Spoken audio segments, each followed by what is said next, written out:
Hello दोस्तों। IAS channel IAS think tank में आपका स्वागत है। मैं आपका फ्रेंड पार्थ आपके सामने लेकर के आया हूँ 24th mega current affairs, that is current affairs bulletin. एक दिन पीछे का मैं लेके आता हूँ, आपको पता है, ताकि पूरा का पूरा न्यूज़ कवर हो सके। चैनल को लाइक करना, सब्सक्राइब करना, शेयर करना ना भूलें। और जुड़े इस चैनल से for a good down to earth preparation, मतलब कोई हाई फाई चीज़ नहीं, जो बेसिक चीज़ है उससे प्रिपरेशन करूँगा, बेसिक से लेकर एडवांस तक। और आपको मैं पहुंचा सकता हूँ, इसका प्रूफ मेरे टेलीग्राम पे मैं खुद पहुंचा हुआ हूँ, just miss by some 30 marks the final list.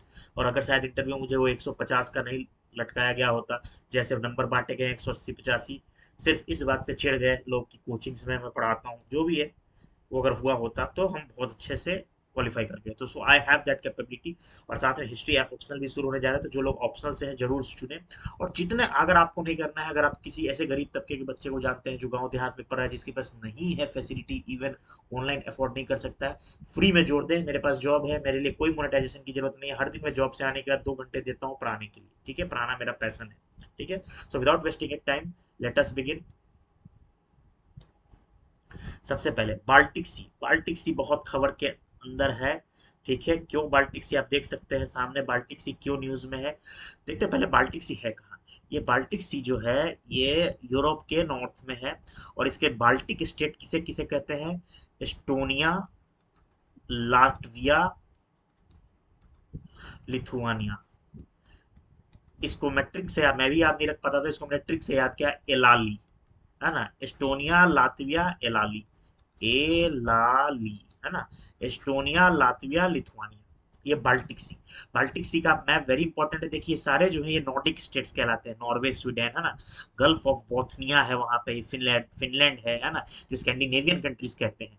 यहाँ गल्फ ऑफ रिगा है, ठीक है। ये सब आप मैप में देख सकते हैं। काफी न्यूज में है। क्यों न्यूज में है? क्योंकि एक एग्रेसिव रसिया बाल्टिक स्टेट के लिए खतरा है, ये सब आपको पता होना चाहिए।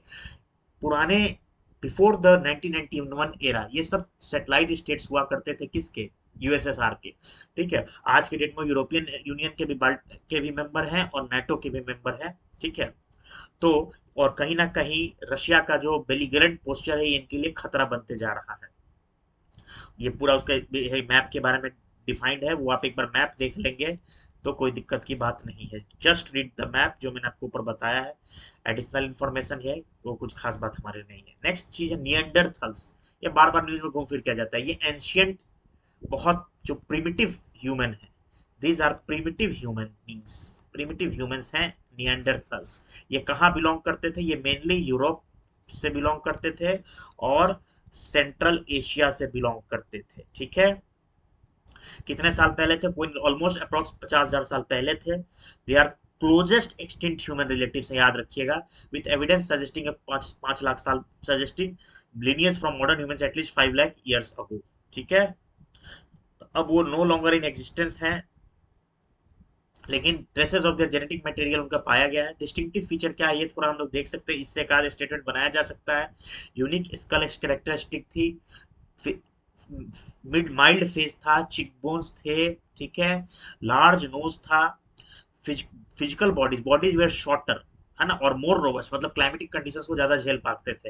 And adoption suited for cold climates. आपको भी पता है कि पहले आइस एज हुआ करता था, कोल्ड एज था, ठीक है। अभी जैसा ग्लोबल वार्मिंग और 40 50 डिग्री वाला हाल नहीं था।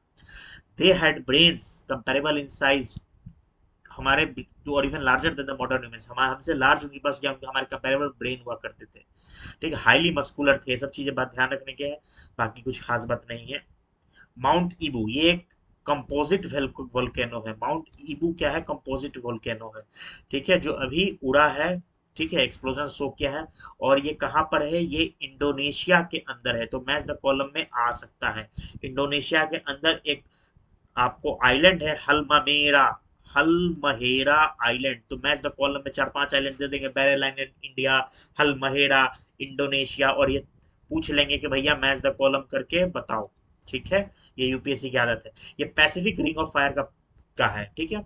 ये एक कंपोजिट वोल्केनो है, कौन सा? Mount Ibu. माउंट ईबू क्या होता है? Mount Ibu, mount Ibu, sorry, composite volcano. Composite volcano होता है कि बहुत ज्यादा एक्सप्लोजन से एसेस की लेयर जम जाती है। क्या हो जाती है? एसेस की लेयर बन जाती है, ठीक है। इनिशियल लोअर लेवल में, लोअर लेवल में अगर मैं बात करूं, तो ये जेंटल स्लोप होती है, लेकिन हायर लेवल में आप जैसे जैसे ऊपर बढ़ते जाएंगे तो स्टिप स्लोप हो जाती है। ठीक है, डेफिनेशन आपको मैंने बता दिया, कोनिकल सेट की होते हैं, मल्टीपल एश लेयर्स बन जाते हैं। ठीक है, gentle slope at the base मैंने आपको बता दिया, फिर लेकिन ऊपर जाएंगे तो स्टिप स्लोप बन जाती है। ये सबडक्शन जोन में पाए जाते हैं, जो रिंग ऑफ फायर में होता है सबडक्शन जोन, जहां पर ज्योग्राफी में आप तो हम लोग सीखेंगे एक प्लेट दूसरे प्लेट के नीचे चला जाता है। ठीक है, और एक तरह से आप कह सकते हैं ये डिस्ट्रक्टिव मार्जिन है ना, एक कंस्ट्रक्टिव मार्जिन भी होता है, एक डिस्ट्रक्टिव मार्जिन भी होता है, और वही चीज है। Next, La Nina and its impact, दो फिनोमेना है एनसो, एनसो। ठीक है, तो एनसो साइकिल के दो पार्ट्स होते हैं, एल नीनो और ला नीना। पहले पूरा प्रोसेस समझ लीजिए, है ना। ये हमारा है नॉर्थ अमेरिका, ये है हमारा साउथ अमेरिका, और चूंकि ग्लोब गोल है, ये है हमारा पेरू कोस्ट, है ना, दिस इज पेरू कोस्ट, और यहाँ पर है हमारा डेजर्ट। डेजर्ट हमेशा वहां आप देखेंगे कि वेस्टर्न मार्जिन पर होता है ना, ट्रॉपिकल रीजन में, ट्रॉपिकल डेजर्ट। ऐसा क्यों होता है, ज्योग्राफी में पढ़े हैं, फिलहाल बता दूं कि यहाँ पे देसी कोल्ड, कोल्ड जो होता है हमारे, जैसे कि कई सारे आप सोचते हैं कोल्ड स्ट्रीम्स होते हैं, हमारे कोल्ड स्ट्रीम्स यहाँ पर होते हैं। ठीक है, cold Peruvian current, cold streams या cold current, this is called cold Peruvian current. मैं ऊपर बना रहा हूँ, this is North America, this is South America, यहाँ पर है हमारा पेरू कोस्ट, और दिस इज यहाँ पर है cold Peruvian current, cold Peruvian current. इसके वजह से डेसिकेटिंग एजेंट होता है और यहाँ पे डेजर्ट होता है। चूंकि ग्लोब गोल है तो यहाँ पर हमने बना दिया ऑस्ट्रेलिया। अब आप सोचेंगे सर ऑस्ट्रेलिया इधर होता है, लेकिन ग्लोब गोल्ड है, गोल है ना। अब क्या है कि नॉर्मल सिचुएशंस में क्या होता है,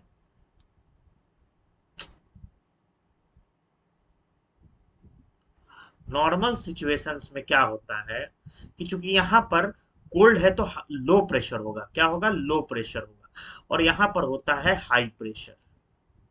ठीक है, सॉरी सॉरी, एक सेकेंड एक सेकेंड, हाँ सॉरी, यहाँ पर है कोल्ड पेरुवियर करंट, है ना, कोल्ड पेरुवियन करंट। तो कोल्ड करंट की वजह से यहाँ के जो समुद्र के ऊपर होता है वो हाई प्रेशर होता है ना, और यहाँ पर लो प्रेशर यानी हाई टेम्परेचर होता है, जिसके वजह से लो प्रेशर होता है। अब आपको पता है हाई प्रेशर से लो प्रेशर ऐसे विंड जाते हैं, और इधर वो बारिश होती है ऑस्ट्रेलिया की, इधर हमारा, आपको आगे तो इंडोनेशिया वगैरह पड़ता है, और इंडोनेशिया नहीं, ऑस्ट्रेलिया से आप आएंगे इधर इंडोनेशिया, साउथ ईस्ट एशिया पड़ता है, इधर इंडिया पड़ता है, ये विंड्स आते हैं। ठीक है, ऐसे घूमते हैं और इंडिया में, सॉरी इधर आते हैं, ऐसे और घूमते हैं, और इधर इंडिया में, यहाँ ताहिती है, ताहिती अफ्रीका का, और इंडिया में मानसून होता है। ये नॉर्मल पैटर्न है।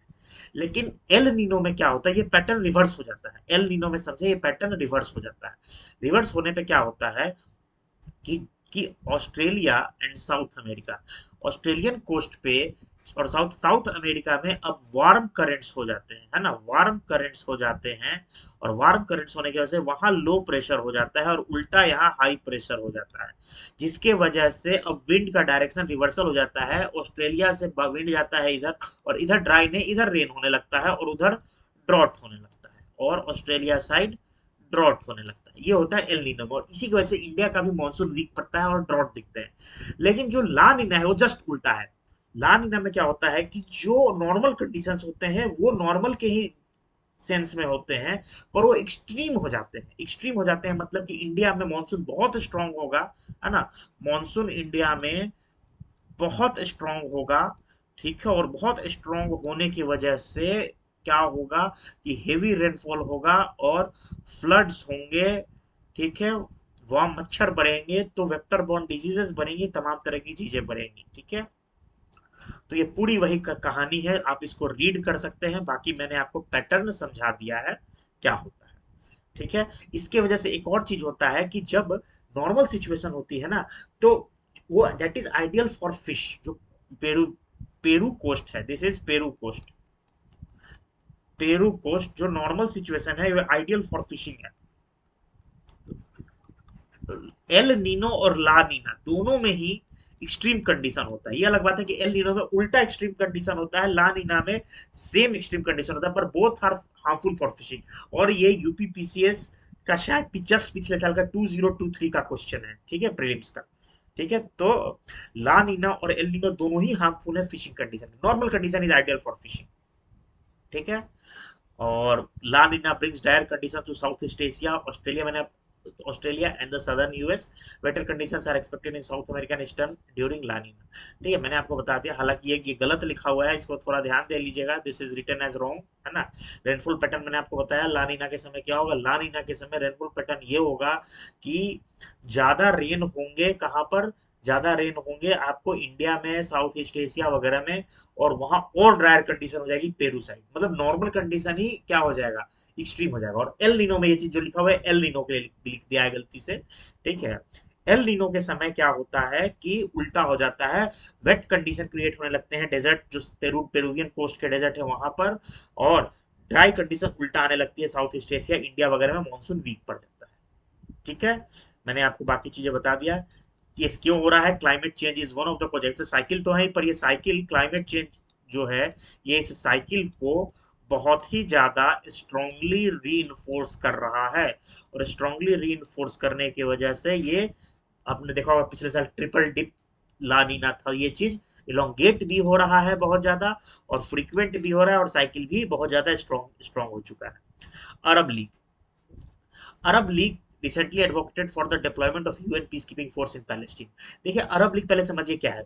कई सारे अरब स्टेट जो हैं वो मिल करके अरब लीग बनाए हैं, मेनली उसमें कौन कौन स्टेट, मिडिल ईस्ट के स्टेट हैं, और पोर्शंस ऑफ अफ्रीका, कुछ अफ्रीका के इस्लामिक स्टेट्स हैं, और मिडिल ईस्ट है। क्या सर इंडिया इसका पार्ट नहीं है? इंडिया इसका ऑब्जर्वर स्टेट है, याद रखिएगा, India is not a part of it, India is an observer state. ये 1945 में कायरो, कायरो यानी इजिप्ट, इजिप्ट की कैपिटल है कायरो, मिस्र इजिप्ट में 1945 में बना था। और it was originated as a response, mainly ये एक ओपोनेंट टाइप एजेंसी बना था for the establishment of Jewish state on Palestinian lands. और आपको पता है अभी इजराइल हमास की वॉर चल रही है, पूरा का पूरा इसका रूट्स वहीं से छिपा हुआ है। एक तरफ इजराइल था with the support of US and UK, जो एडमेंट था कि भैया हमें ज्यूइश स्टेट चाहिए, दूसरी तरफ पूरी अरब लीग थी। और यूएस यूके तो आपको भी पता है सिचुएशन के हिसाब से, बिन पेंदी की लोटा है, सिचुएशन के हिसाब से इधर इधर वो घूमते रहते हैं। Primary objective is to advance, हालांकि सिर्फ इतना ही ऑब्जेक्टिव नहीं था, ऑब्जेक्टिव था कि Arabic people, Arabic speaking people, जो अरबिक होमलैंड है, जिसको वो लार्जर अरब लैंड मानते हैं, जिसमें सऊदी अरब है, यूएई है, इधर इजिप्ट है ना, और पैलेस्टीन है ना, वो तमाम मिल करके क्या करे, फॉर उनका बेटरमेंट हो, पॉलिटिकल, कल्चरल, सोशल, तमाम तरह, इकोनॉमिक, तमाम तरह के जो कोऑर्डिनेशन है, आपसे भी मिलिट्री असिस्टेंस भी। हेडक्वार्टर है कायरो इजिप्ट में, आप देख सकते हैं, अरबिक उनकी ऑफिशियल लैंग्वेज है। 22 मेंबर हैं, मैं फिर बता दूं 22 याद करना मुश्किल है, लेकिन कौन कौन नहीं है। इंडिया जो है वो ऑब्जर्वर स्टेट है, ऑब्जर्वर स्टेट है, इंडिया नहीं है उसका मेंबर, नॉट अ मेंबर, याद रखिएगा, क्योंकि अपना देश है तो उसमें वो एक स्टेटमेंट डाल देगा कि इंडिया इज ऑल्सो मेंबर। दूसरी चीज याद रखिएगा, Iran is not a member, आप समझ सकते हैं, ईरान एक शिया स्टेट है, उसकी नहीं बनती है सऊदी अरब से, ठीक है। और तो आप देख सकते हैं ईरान भी इसका नहीं, इराक है, Jordan, Saudi, Yemen, Libya, Sudan, Tunisia, Morocco, Algeria, Bahrain, Oman, Qatar, UAE, Mauritania, Somalia, ये सब है, ठीक है। ये रिकॉग्नाइजेस, ये पैलेस्टीन को एक इंडिपेंडेंट स्टेट मानता है। और ऑब्जर्वर स्टेटस जो है, मैंने आपको बताया ऑब्जर्वर स्टेट किस है, इंडिया है, एरिट्रिया है, ब्राजील है, ठीक है। काउंसिल इसकी हाईएस्ट डेलिबरेटिव बॉडी है, वगैरह हम लोग जानने की जरूरत नहीं। और एक आपका एक होमवर्क है, सर्च करेगा कि इसका पाकिस्तान मेंबर है या नहीं है, इसका पाकिस्तान मेंबर नहीं है, ठीक है। नेक्स्ट,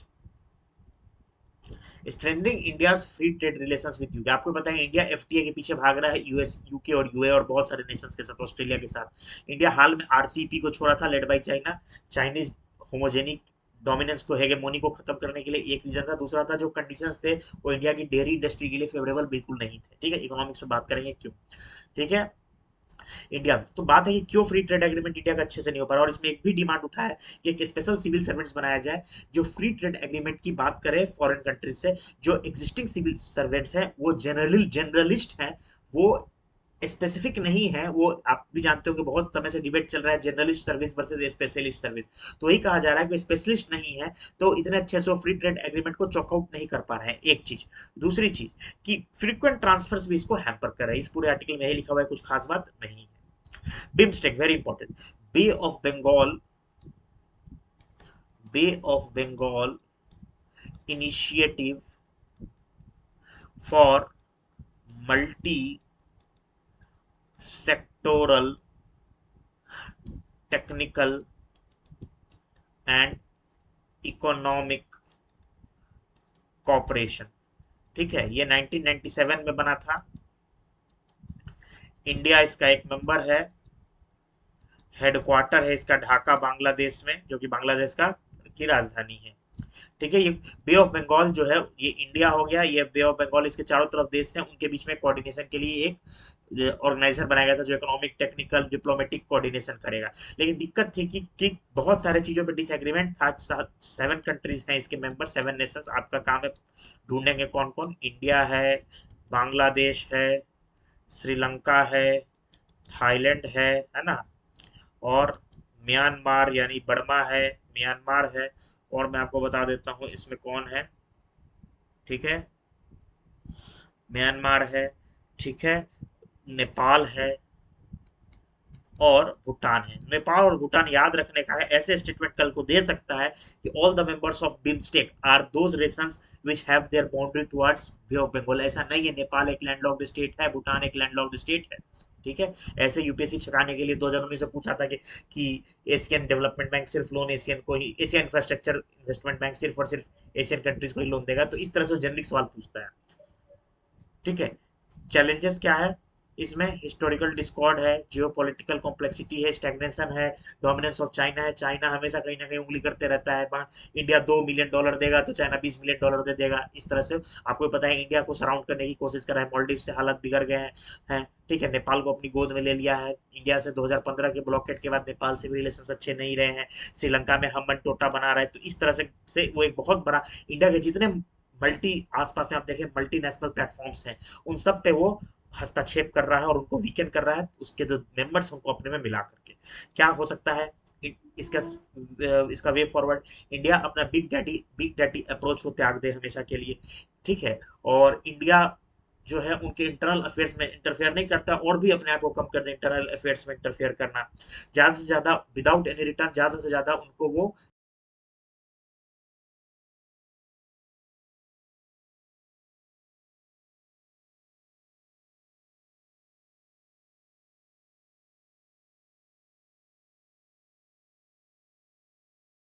है कि चैट जीपीटी है वो उनके वॉइस को चोरी करके यूज कर रही है। हालांकि चैट जीपीटी ने, ओपन एआई ने इस चीज से नकारा है। तो यही से सवाल उठता है कि पर्सनालिटी राइट्स क्या है। पर्सनालिटी राइट्स ये होता है कि जब आप किसी के voice, personality, image, height, name को यूज करते हैं बिना उसके परमिशन के, तो पर्सनालिटी राइट्स होता है। क्या क्या है? Protects against unauthorised use of, commercial use of one's likeness. आप मेरी आवाज को यूज करें, जैसे आप देखेंगे कि अमिताभ बच्चन की आवाज को लोग यूज करने लगते हैं इंडिया में। तो अब उसकी कंसेंट है कि नहीं? अगर कंसेंट नहीं है तो वो पर्सनालिटी राइट्स का कहीं ना कहीं वायलेशन है। ठीक है, आप उसको रिप्रेजेंट नहीं कर, आप देखते हैं वो लोग पोस्टर लगा देते हैं कई बार फिल्म स्टार के कि हाँ भाई मैंने यहीं से नमक खाया है, मैंने इस यही ब्रांड का नमक खाया है। अब उसका कंसेंट है तो अच्छी बात है, नहीं है तो राइट, वो कहीं ना कहीं उसके अगेंस्ट है राइट टू पर्सनैलिटी के। क्या इंडिया में रिकॉग्नाइज है? देखो एक्सप्लिसिटली इंडिया में रिकॉग्नाइज नहीं है पर्सनालिटी राइट्स, लेकिन हाँ, जो right to privacy Puttaswamy case में था, कहीं ना कहीं उसके तहत सुप्रीम कोर्ट ने कई बार रीडिंग किया है पर्सनालिटी राइट्स को। ठीक है, और कहीं ना कहीं जो right to privacy and property है उसको डील करता है। और कई सारे केस है, जैसे शिवाजी राव गायकवाड़ केस है, उसमें भी एक्नॉलेज किया गया है ना। Personal rights versus consumer rights. Protection for celebrities shielded from commercial exploitation but liable for misleading endorsement. देखिए, कोई भी सुपरस्टार अगर कोई ऐसा ब्रांड को मिस यूज कर रहा है, ठीक है, जिसका कोई हानि है, तो कहीं ना कहीं ही can be sued for that. और कौन रेगुलेट करता है जियो? Ministry of consumer affairs. Recent case Delhi high court, protected personality rights of Anil Kapoor. India में भी ऐसे केस हुआ है जिसमें सुप्रीम कोर्ट ने राइट टू प्राइवेसी को रीडिंग करते हुए अनिल कपूर और जैकी श्रॉफ के अनऑथराइज्ड यूज को चेक किया है। पीएलआई स्कीम, 14 स्कीम आए थे 14 चीजों के लिए, जिसमें सबसे ज्यादा सक्सेसफुल है सेलफोन, मोबाइल फोन। आपने देखा एप्पल जो है यहाँ पे कई जगह फैक्ट्री खोल दिया, उसको एक्सटेंड कर दिया गया है। ठीक है, पहले 2025-26 तक चलना था, उसके आगे भी उसे एक्सटेंड कर दिया गया है।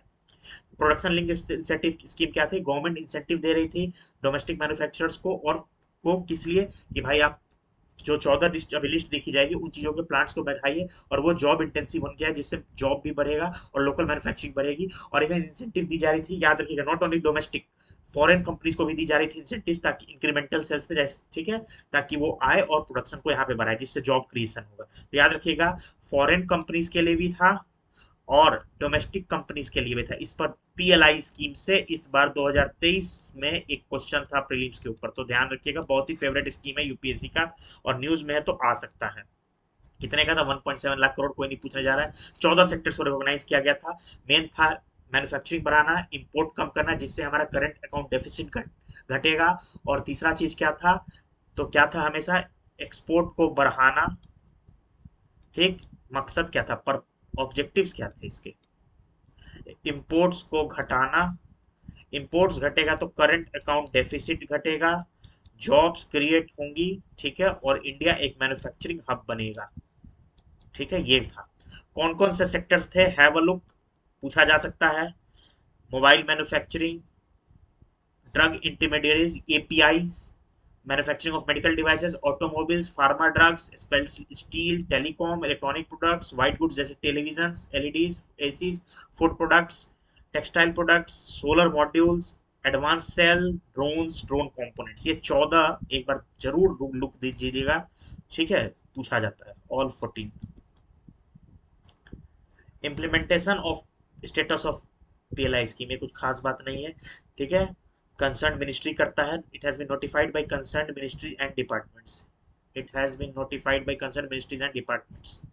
इम्पैक्ट क्या है आप देख सकते हैं, मोबाइल मैन्युफैक्चरिंग बढ़ गया, और कुछ खास बात नहीं है। डेमाइज ऑफ रेंजलैंड ऑलरेडी डिस्कस, ये 22 मई के करंट अफेयर में इसको डिस्कस कर लिया गया है, फिर से डिस्कस करने की जरूरत नहीं है। सीआरजेड कोस्टल रेगुलेशन जोन, पहली बात, कोस्टल रेगुलेशन जोन क्या है? इंडिया के जो कोस्ट हैं उनमें इंक्रोचमेंट वगैरह को रेगुलेट करने के लिए इन्वायरमेंटल लॉ है। इसकी सोर्स क्या है, कहाँ से पावर गैदर करता है? इन्वायरमेंटल प्रोटेक्शन एक्ट 1986 से ये पावर गैदर करता है। कई जोन्स हैं सीआरजेड जोन्स, 1, 2, 3, 4। 3 में भी है, 2 में भी है, 1A, आगे हम देखते हैं कौन कौन। 1 जो है मोस्ट सेंसिटिव जोन्स हैं 1, ठीक है, जो कि हाई टाइड लाइन और लो टाइड लाइन के बीच में होता है। 2 जो है वो लैंड एरियाज, जहां पे थोड़े से म्युनिसिपल यूनिट है उसमें डील करता है।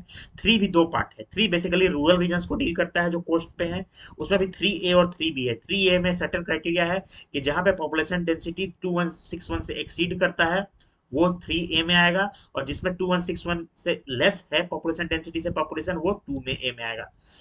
कोस्टल रेगुलेशन जोन 4 वो क्या होता है? designated as water area further split into 4A and 4B, वो वाटर एरिया को डील करता है। तो 1 क्या है? High tide line low tide line के बीच का एरिया है। 2 क्या है? जो एग्जिस्टिंग म्युनिसिपल लिमिट्स हैं, एरियाज है, वो है। 3 क्या है? 3 जो है जो रूरल एरियाज है कोस्टल जोन में, वो है 3A 3B, वो एक सर्टेन नंबर है 2161। अगर पॉपुलेशन डेंसिटी 2161 से ज्यादा है तो 3 है, 2161 से कम है तो वो 3B है। और 4 जो है वाटर एरिया को डील करता है। याद रखिएगा 1 और 4 में जो परमिशन है कंस्ट्रक्शन वगैरह का, वो कौन देता है? वो ministry of environment, forest and climate change देता है। और 2 और 3 में कौन देता है? वो देता है जो स्टेट गवर्नमेंट है, वो देता है। ठीक है, और आगे देख लेते हैं, बात कर लेते हैं। Temporary tourism facilities like toilets, changing rooms, drinking water facilities are now permitted into the known development zone of coastal 3 areas with minimum distance of 10 metre from the high tide line, propelling the tourism industry। ये एक बार पढ़ लीजिएगा, कुछ खास बात नहीं है। Next, critically vulnerable coastal areas, एक न्यू टर्म इंट्रोड्यूस हुआ है।